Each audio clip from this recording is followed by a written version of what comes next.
The forest of Terra 9 was silent except for the soft buzzing of alien insects and the distant chirping of birds that had evolved into shimmering crystal-feathered creatures. Sunlight filtered through towering purple-leafed trees, casting glowing patterns on the mossy ground. Dr. Ayan Malik crouched behind a tree, his heart pounding. He was not alone. 3 small alien cubs peeked out from behind a glowing mushroom cluster. Their skin was pale blue with faint golden spots, and their eyes were huge and curious. They looked nothing like the terrifying aliens shown in old Earth movies. They looked cute. But the Galactic Council had classified their species Iron Cubs as unpredictable. Humans were warned not to approach them. Ayan ignored the warnings. He slowly opened his backpack and took out a small container. Inside were fresh green mulberries, harvested from a modified earth plant growing in the colony garden. He remembered the data logs. Zyran cubs were omnivores but extremely picky eaters. Their parents had abandoned this forest after a storm destroyed their nest. The cubs had been surviving on insects and moss. Ayan whispered, "Let's see if you like this." He placed a mulberry on a leaf and gently slid it toward them. The smallest cub tilted its head. Its ears twitched. Then it waddled forward, sniffing the berry. The cub took a bite. Its eyes widened. It made a tiny squeaking sound that Ayan's translator chip interpreted as sweet, crunch, more. The other 2 cubs rushed forward. In seconds, the mulberries were gone. Ayan smiled. 2 weeks later, the Zyran cubs followed Ayan everywhere. They climbed on his shoulders, tugged at his sleeves, and squeaked loudly whenever they saw the green mulberry bush. Other alien researchers were shocked. "These creatures reject everything." Dr. Cathar, a reptilian xenobiologist, hissed. "Our nutrient paste, protein insects, synthetic fruit, nothing works. How did you tame them?" Ayan shrugged. "I didn't tame them. I just shared a snack." The cubs became famous across the station. Videos of them munching mulberries went viral on the galactic net. Humans feeding alien cubs fruit became a symbol of peaceful coexistence, but not everyone was happy. One night, a violent ion storm hit Terra 9. Lightning tore through the sky, and plasma winds ignited parts of the forest. Ayan was in the research lab when alarms blared. Forest sector burning.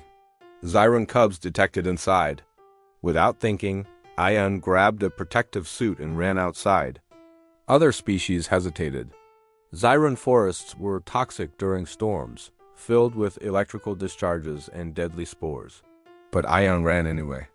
The cubs were trapped on a cliff ledge, surrounded by fire and collapsing trees. Ayan climbed through smoke and falling debris. His suit burned in several places, but he kept going. "Come on, little ones," he coughed, pulling out his last pouch of green mulberries. The cubs recognized the berries instantly.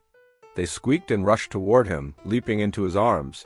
Ayan activated his jetpack and jumped off the cliff. The cubs clung to him as they soared through flames and ash. He landed hard, breaking his arm, but he was alive. And so were the cubs. 3 days later, massive alien ships appeared in orbit. The Zyran had returned. They were tall, elegant beings with glowing eyes and bioluminescent patterns across their bodies. Their leader stepped forward and looked at Ayan. "You risked your life for our offspring," the leader said through the translator. "Why?" Ayan shrugged. They were hungry and scared. Someone had to help.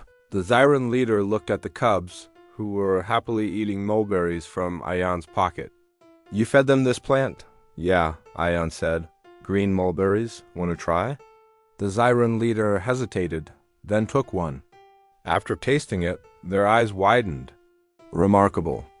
Our species evolved to crave high-energy fruits. This earth plant fulfills our nutritional needs better than anything in our territory," the Galactic Council gasped.